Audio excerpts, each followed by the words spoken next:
जय हिंद दोस्तों, स्वागत है आपका एसएससी एग्जाम ओरिएंटेड का ऑफिशियल यूट्यूब चैनल पर। देखिए, आज से हम करंट अफेयर का सेशन डिस्कस कर रहे हैं।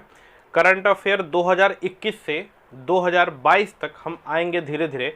2021 जनवरी से करंट अफेयर शुरू है और धीरे धीरे करके हम लोग 2022 में एंट्री करेंगे। जो भी महत्वपूर्ण करंट अफेयर हैं, एग्जाम के व्यू से जो भी करंट अफेयर हैं, वो सारे के सारे करंट अफेयर यहाँ पर डिस्कस करेंगे। ठीक है, तो जनवरी 2021 से करंट अफेयर शुरुआत है। पार्ट 1 है, यानी कि पहला पार्ट है इस करंट अफेयर्स का। धीरे धीरे कई पार्ट्स इसके आएंगे, तो उसी को हम धीरे धीरे कंटिन्यू करते हैं। ध्यान से समझिए। आइए, यहाँ पर कुछ करंट अफेयर्स के महत्वपूर्ण प्रश्न लिखे हैं, उसी को डिस्कस करते हैं। देखिए, सबसे पहला प्रश्न यहाँ पर बात करते हैं।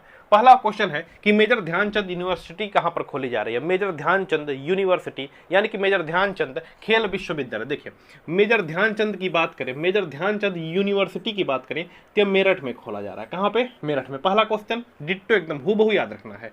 मेजर ध्यानचंद खेल विश्वविद्यालय कहां पर खोला जा रहा है, तो क्या बताएंगे? मेरठ में। कहां पे? मेरठ में। देखिए, जो मेरठ जो जगह है यह खेल के समान के लिए प्रसिद्ध है। खेल के समान के लिए प्रसिद्ध है। यहाँ पर क्रिकेट के बल्ले स्टंप इत्यादि बनाए जाते हैं। तो मेजर ध्यानचंद का भी संबंध किससे है? हॉकी से है। और मेजर ध्यानचंद खेल यूनिवर्सिटी पूछे तो कहाँ पर खोला गया है? मेरठ में। कहाँ पर खोला गया है? मेरठ में। मेरठ किसके लिए प्रसिद्ध है? खेल के समान के लिए। क्रिकेट हो गया, स्टंप हो गया, इन सब चीजों के लिए प्रसिद्ध है। 2-3 प्रश्न और मेरठ से बनते हैं। मेरठ को हम बोलते हैं कैची नगरी, क्रांति नगरी, इस प्रकार से हम मेरठ को बोलते हैं। तो पहला क्वेश्चन क्लियर पूछेगा, मेजर ध्यानचंद खेल विश्वविद्यालय या खेल यूनिवर्सिटी कहां पर खोली जा रही है, तो क्या बताएंगे? मेरठ। मेरठ उत्तर प्रदेश का एक जिला है, नाम क्या है? Meerut. Clear, very nice. Next देखिए, दूसरा है भारतीय तटरक्षक का महानिदेशक किसे नियुक्त किया गया? तो भारतीय तटरक्षक मतलब इंडियन कोस्ट गार्ड का आप लोग पेपर देते होंगे। इंडियन कोस्ट गार्ड का जो नया महानिदेशक है वह नियुक्त किया गया वीरेंद्र सिंह पठानिया को। किसे नियुक्त किया गया? वीरेंद्र सिंह पठानिया को। 24वें नंबर के। किस नंबर के? 24वें। ज्यादा इंपॉर्टेंट नहीं है, नहीं याद रखना है। मन करे रख सकते हैं। भारतीय तटरक्षक का महानिदेशक वीरेंद्र सिंह पठानिया। नेक्स्ट देखेंगे, इंपॉर्टेंट, बहुत इंपॉर्टेंट, शून्य अभियान। यह क्या है समझिए। शून्य अभियान नीति आयोग द्वारा चलाया गया है। नीति आयोग संस्था द्वारा शून्य अभियान चलाया गया है। इस शून्य अभियान के अंतर्गत हमें क्या करना है? बिना प्रदूषण वाले मतलब कार्बन रहित, जो प्रदूषण ना करे, उन वाहनों को बढ़ावा देना है। कहने का मतलब इलेक्ट्रिक वाहनों को बढ़ावा देना है। हमें उस वाहन को लेना है जिससे कार्बन एमिशन मतलब कार्बन का उत्सर्जन क्या हो? शून्य हो। कार्बन उत्सर्जन को रोकना है, इसी को बोलते हैं शून्य अभियान। पढ़ लेते हैं शून्य अभियान किसके द्वारा। तो सबसे पहला प्रश्न नीति आयोग के द्वारा। ठीक है, शून्य प्रदूषण वाले वाहन समझिएगा, मतलब ऐसे वाहन जो अपने अंदर से कार्बन डाइऑक्साइड या कार्बन मोनोऑक्साइड या कार्बन के अपरूप न निकाले। ठीक है, देखिए शून्य अभियान क्या है? नीति आयोग द्वारा। पहले तो याद रखिए किसके द्वारा? नीति आयोग द्वारा। शून्य प्रदूषण वाले वाहन को प्रमोट करना, मतलब शून्य प्रदूषण वाले वाहन को प्रमोट करना। ई वाहन को बढ़ावा देना। ई वाहन मतलब इलेक्ट्रॉनिक वाहन को बढ़ावा देना। और इसी तौर पर अगर प्रश्न पूछा जाए, जैव ईंधन दिवस कब मनाया गया? तो 10 अगस्त को। जैव ईंधन दिवस प्रश्न पूछे, जैव ईंधन दिवस कब मनाया गया? तो 10 अगस्त को। कब मनाया गया? 10 अगस्त को। जैव ईंधन यानी कि बायोफ्यूल कब मनाया गया? 10 अगस्त को। नेक्स्ट देखें, प्रधानमंत्री उज्ज्वला योजना 2.0। समझिए बात को। देखिए, प्रधानमंत्री, ध्यान से समझिए, प्रधानमंत्री उज्ज्वला योजना 2.0 कहिए या 2.0 कहिए, कोई दिक्कत नहीं। प्रधानमंत्री उज्ज्वला योजना 2.0 या 2.0। देखिए, सबसे पहले तो इस चीज को समझिए, उज्ज्वला योजना है क्या? उज्ज्वला योजना है क्या? तो उज्ज्वला योजना जो भी माताएं बहनें हैं, एकदम एग्जैक्ट याद रखेगा पूरा लाइन। उज्ज्वला योजना जो है, जो भी माताएं बहनें हैं जो गरीब तबके की हैं, मतलब बीपीएल के नीचे जो है, गरीब तबके के नीचे जो माताएं बहनें हैं, उनके स्वास्थ्य को देखते हुए, परेशानी को देखते हुए, क्योंकि खाना बनाने में गर्मी में या श्वास की समस्या, फिर धुएं की समस्या, इनको देखते हुए प्रधानमंत्री नरेंद्र मोदी जी ने 10 मई सन 2016 को उत्तर प्रदेश के बलिया जिले से फ्री गैस कनेक्शन, एलपीजी का फ्री गैस कनेक्शन वितरण करने का एक अभियान चलाया। और उसी अभियान का नाम है उज्ज्वला योजना। उसी अभियान का नाम क्या है? उज्ज्वला योजना। सबसे पहले यह शुरुआत हुआ था 10 मई 2016 को। इस उज्ज्वला योजना के तहत जो गरीबी रेखा के नीचे हैं उन महिलाओं को बीपीएल गैस कनेक्शन दिया जाता था। यह चला था यह चला था 1 मई 2016 को। देखिए यहाँ गड़बड़, 1 मई 2016 को यह अभियान चला। कहाँ से? उत्तर प्रदेश के बलिया जिले से, उत्तर प्रदेश के बलिया जिले से 1 मई 2016 को। फिर इसका जो दूसरा चरण है, यह प्रश्न आपसे पूछा जा सकता है, जो इसका दूसरा चरण है प्रधानमंत्री उज्ज्वला योजना का जो चरण सेकंड है, यह 10 अगस्त से चला, 10 अगस्त से चला। और जो दूसरा चरण है यह महोबा से चला है, याद रखिएगा। दूसरा चरण कहाँ से चला है? महोबा से चला है। और इसमें 1 करोड़ गैस सिलेंडर बांटे जाएंगे, 1 करोड़ एलपीजी के फ्री कनेक्शन बांटे जाएंगे। तो प्रधानमंत्री उज्ज्वला योजना 2.0 कहाँ से स्टार्ट हुआ? महोबा। बस इतना याद रखिएगा, बस डिट्टो। कहाँ से याद रखना है? कहाँ से चला है? महोबा से। पहला चरण 1 मई 2016 का शुरू है, मैंने बोल दिया 1 मई है, 1 मई 2016। नेक्स्ट देखेंगे, फिल्म शूटिंग के लिए सबसे अनुकूल राज्य का पुरस्कार किसे मिला है? बहुत इंपॉर्टेंट, 52वां फिल्म पुरस्कार मिला है, 52 नंबर का फिल्म पुरस्कार। फिल्म शूटिंग के लिए सबसे बेहतरीन राज्य कौन सा है? उत्तर प्रदेश। फिल्म शूटिंग के लिए वर्तमान में सबसे बेहतरीन राज्य कौन सा? उत्तर प्रदेश। और शहर अगर देखें तो शहर हम गोरखपुर हो गया, लखनऊ हो गया, गाजियाबाद, सबसे बेहतर शहर की श्रेणी में है। तो फिल्म शूटिंग के लिए सबसे बेहतरीन राज्य कौन सा है? उत्तर प्रदेश। नेक्स्ट, 3 ट्रिलियन, देखिए 3 ट्रिलियन डॉलर पार कर, एक मिनट, हाँ, 3 ट्रिलियन डॉलर मार्केट वैल्यू पाने वाली वर्ल्ड की पहली कंपनी, यानी कि जिसका पूंजी जो है 3 ट्रिलियन हो गया, 3 ट्रिलियन हो गया है, वह कौन सी है? एप्पल। वह कौन सी कंपनी है? एप्पल, याद रखिएगा। 3 ट्रिलियन जो डॉलर है, इसका जो मार्केट प्राइस है, मार्केट वैल्यू पाने वाली जो पहली कंपनी है वो कौन है? एप्पल। याद रखिएगा, इसका जो मार्केट वैल्यू है 3 ट्रिलियन है, ठीक है ना? 3 ट्रिलियन है बाबू, सोचिए इतनी बड़ी है ना। कौन है? एप्पल। एप्पल के सीईओ का नाम याद रख लीजिए, नाम है टिम कुक। एक बार मैं देख लूँ स्थिति, एप्पल के सीईओ का नाम है टिम कुक, ठीक है, बहुत बढ़िया है ना। छोटे छोटे वीडियो बनेंगे, ऐसे छोटे छोटे वीडियो हम बनाएंगे और धीरे धीरे करंट अफेयर का मसला आपका समाप्त हो जाएगा, ठीक है। आइए देखते हैं नेक्स्ट। देखिए नेक्स्ट है असम वैभव सम्मान। वैभव, जिसके नाम के साथ वैभव लग जाता है मतलब बहुत बढ़िया व्यक्ति, जिसके नाम के साथ वैभव लग जाए मतलब बहुत उच्च पुरस्कार। तो प्रश्न हमसे पूछा है असम वैभव सम्मान किसे दिया जाता है? असम वैभव सम्मान तो किसे दिया गया है इस बार? असम वैभव, असम राज्य का सबसे बड़ा पुरस्कार है असम वैभव सम्मान। यह दिया गया है रतन टाटा जी को। किसको दिया गया है? रतन टाटा जी को। टाटा कंपनी आपने देखा है, रतन टाटा जी को असम वैभव पुरस्कार दिया गया। नेक्स्ट देखते हैं, किस देश में, बहुत इंपॉर्टेंट क्वेश्चन देख लीजिए, किस देश में पहली बार सुअर के हृदय का सफल प्रत्यारोपण किया गया? सुअर के हृदय को निकालकर मानव के हृदय में फिट किया गया, सफल फिट किया गया। वो आदमी जिंदा भी है, तो सुनेंगे क्या? किस देश में पहली बार सुअर के हृदय का सफल प्रत्यारोपण किया गया? अमेरिका में। कहां पर? अमेरिका में। बहुत बढ़िया, कहां पर? अमेरिका में। वेरी नाइस क्वेश्चन, बहुत इंपॉर्टेंट क्वेश्चन है। नेक्स्ट देखते हैं, यहां देखिए नेक्स्ट, आयशा मलिक, ठीक है। आयशा मलिक किस देश के सुप्रीम कोर्ट की पहली न्यायाधीश बनी है? देखिए बाबू समझिए, सुप्रीम कोर्ट में एक तो न्यायाधीश होते हैं, एक होता है मुख्य न्यायाधीश। पहला पॉइंट, सुप्रीम कोर्ट में न्यायाधीश होते हैं और एक होता है मुख्य न्यायाधीश। जैसे अपने यहाँ कुछ न्यायाधीश हैं, जैसे 34 न्यायाधीश हैं और एक है मुख्य न्यायाधीश।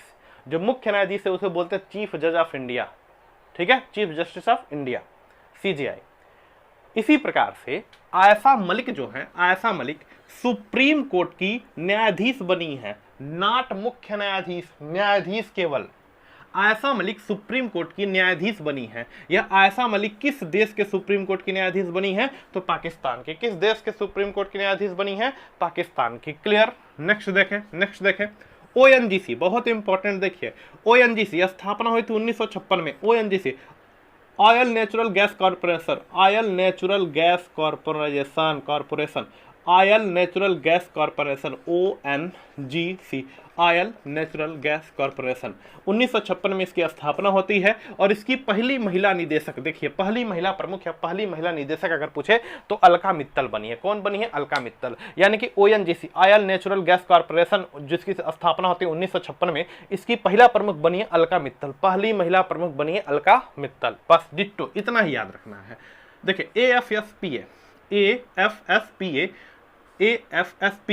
ठीक है, जो कानून है यह 6 माह बढ़ाया गया। कहां पर? नागालैंड में। कहां पर? नागालैंड में यह कानून बढ़ाया गया। देखिए इसका फुल फॉर्म है स्पेशल फोर्स क्या है, आर्म फोर्स स्पेशल एक्ट, ठीक है 19 से इसका 6 माह बढ़ाया गया, अफस्पा कानून को बढ़ाया गया 6 माह। कहां पर बढ़ाया गया, नागालैंड में। कहां पर, नागालैंड में। एक चीज बड़ा विशेष रूप से याद रखिएगा, जो AFSP अफस्पा जो कानून है, अफस्पा, इसमें सेना को विशेष अधिकार दिया जाता है, सेना को विशेष अधिकार दिया जाता है। और ये अफस्पा कानून 6 माह बढ़ाया गया, कहां पर, नागालैंड में। कहां पर, नागालैंड में, ठीक है। नेक्स्ट, इसका फुल फॉर्म है full arm force special protection act, AFSPA, arm force special protection act, arm force special protection act, arm force special protection act. यह 6 माह बढ़ाया गया है, कहां पर, नागालैंड में। यहाँ के सेना को विशेष पावर है, जिसको मानकर उसको ठोक सकते हैं। क्लियर। नेक्स्ट देखिए, नेक्स्ट अंडर 90 एशिया कप, बहुत इंपॉर्टेंट है। अंडर 90 मतलब 19 वर्ष के अंदर जो एशिया कप खेला जाता है, अंडर 90 एशिया कप जीता किसने, भारत ने 8वीं बार, लगातार 8वीं बार, लगातार नहीं, भारत ने 8वीं बार जीता है, 8वीं बार जीता है। और उप विजेता रहा श्रीलंका, उप विजेता रहा श्रीलंका। श्रीलंका को बहुत दिनों से हम लोग लतियाते आ रहे हैं ना, श्रीलंका को बहुत दिनों से भारत वाले लतियाते हैं। राम जी ने लतिया दिया था, तो अब फिर हमारी इंडिया टीम लतिया रही है। तो अंडर 90 एशिया कप किसने जीता, भारत ने। उप विजेता कौन था, श्रीलंका। बस इतना याद रखना है। इसको देखिए, सबसे ऊंचा मौसम विज्ञान केंद्र, प्रश्न पूछे सबसे ऊंचा मौसम विज्ञान केंद्र, चाहे सबसे ऊंचा फुटबॉल स्टेडियम, दोनों बात याद रखेगा। सबसे ऊंचा मौसम विज्ञान केंद्र और सबसे ऊंचा फुटबॉल स्टेडियम कहां खोला जा रहा है, लद्दाख में। कहां पर, लद्दाख में। लद्दाख के लेह जिले में। तो सबसे ऊंचा मौसम विज्ञान केंद्र या सबसे ऊंचा फुटबॉल स्टेडियम लद्दाख के लेह जिले में खोला जा रहा है। नेक्स्ट देखें, मुलग मेडल और दिलीप सरदेसाई, फटाफट लिखते हैं। मुलग मेडल से अजिंक्य रेहाने को सम्मानित किया गया, अजिंक्य रेहाने को सम्मानित किया गया। और दिलीप सरदेसाई मिला जसप्रीत बुमराह को, जसप्रीत बुमराह को मिला। किसको मिला, जसप्रीत बुमराह को। तो प्रश्न याद रखिए, मुलग मेडल से किसे सम्मानित किया गया, अजिंक्य रेहाने को। दिलीप सरदेसाई पुरस्कार जसप्रीत बुमराह को, जसप्रीत बुमराह को। सेल के नए चेयरमैन, ध्यान से सुनिए, SAIL Steel Authority India Limited, Steel Authority of India Limited, Steel Authority of India Limited के नए जो चेयरमैन बनी है उनका नाम है सोमा मंडल। क्या नाम है जी, रानू मंडल ना, अरे बाबू, सोमा मंडल। क्या नाम है, सोमा मंडल। स्टील अथॉरिटी ऑफ इंडिया के नए जो चेयरमैन बनी उनका नाम क्या है, सोमा मंडल। पहली महिला है, इनका नाम क्या है, सोमा मंडल। नाम क्या है, सोमा मंडल। कोपली जल विद्युत परियोजना, कोपली जल विद्युत परियोजना यह है असम में। कोपली एक नदी है और इसी नदी पर जल विद्युत, इसी नदी के जल से विद्युत बनाने की जो परियोजना शुरू की गई है, कहां पर, असम में। तो यह नदी भी कहां पर होगी, कोपली नदी कहां पर होगी, असम में। कहां पर, असम में। असम में एक ब्रह्मपुत्र नदी बहती है, इसी ब्रह्मपुत्र नदी की सहायक नदी है कोपली नदी, और इसी कोपली नदी पर कोपली जल विद्युत परियोजना चल रही है, कहां पर, असम में। नेक्स्ट देखिए, राष्ट्रीय बाघ, देखिए राष्ट्रीय बाघ प्राधिकरण संरक्षक डाटा ने, राष्ट्रीय बाघ प्राधिकरण संरक्षक डाटा ने कितने बाघों की मौत का डाटा दिया है। मतलब राष्ट्रीय बाघ प्राधिकरण संरक्षण डाटा निकालता है, यह बताता है कितने बाघ जन्मे हैं और कितने बाघों की मृत्यु हुई है। तो इसने मौत का आंकड़ा दिया और इसने बताया है कि टोटल 126 बाघ की मृत्यु हो गई है, टोटल 126 बाघों की मृत्यु हो गई है। सबसे ज्यादा बाघ मरे हैं मध्य प्रदेश में, 44 बाघ। सबसे ज्यादा बाघ कहां के मरे हैं, मध्य प्रदेश के। कितने बाघ मरे हैं, 44 बाघ। बहुत बढ़िया। राष्ट्रीय बाघ प्राधिकरण संरक्षण विभाग की स्थापना हुई है सन 2005 में, याद रखिएगा, सन 2005 में। कितने बाघ मरे हैं, 126 बाघ मरे। कहां पर सबसे ज्यादा, मध्य प्रदेश में।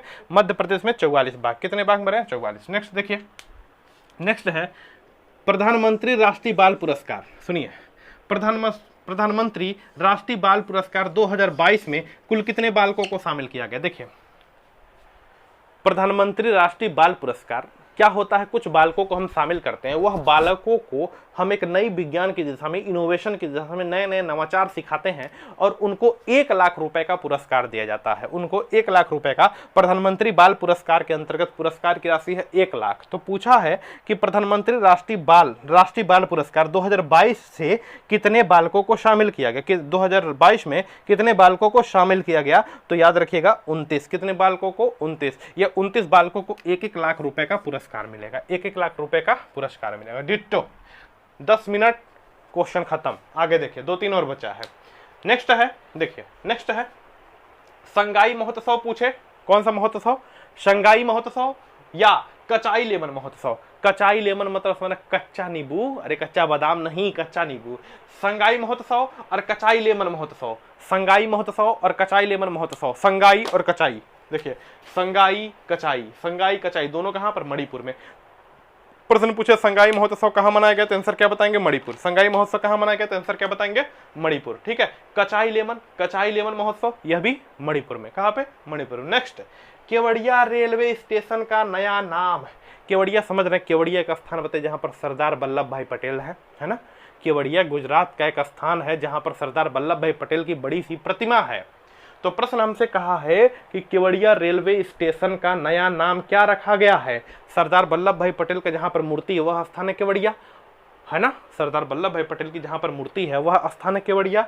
तो पूछा है केवड़िया रेलवे स्टेशन का नया नाम क्या रखा गया है, तो उसका नया नाम रखा गया है एकता रेलवे स्टेशन, एकता स्थल रेलवे स्टेशन या एकता नगर रेलवे स्टेशन। ध्यान से सुनिए, Ekta Nagar railway station, Kevadia railway station जहां पर सरदार वल्लभ भाई पटेल की मूर्ति, वहां पर एक रेलवे स्टेशन है, उस रेलवे स्टेशन का नाम परिवर्तित करके नया नाम रख दिया गया है एकता नगर रेलवे स्टेशन, एकता नगर रेलवे स्टेशन। तो प्रश्न आपसे पूछेगा केवड़िया रेलवे स्टेशन का नया नाम क्या है, तो एकता नगर रेलवे स्टेशन।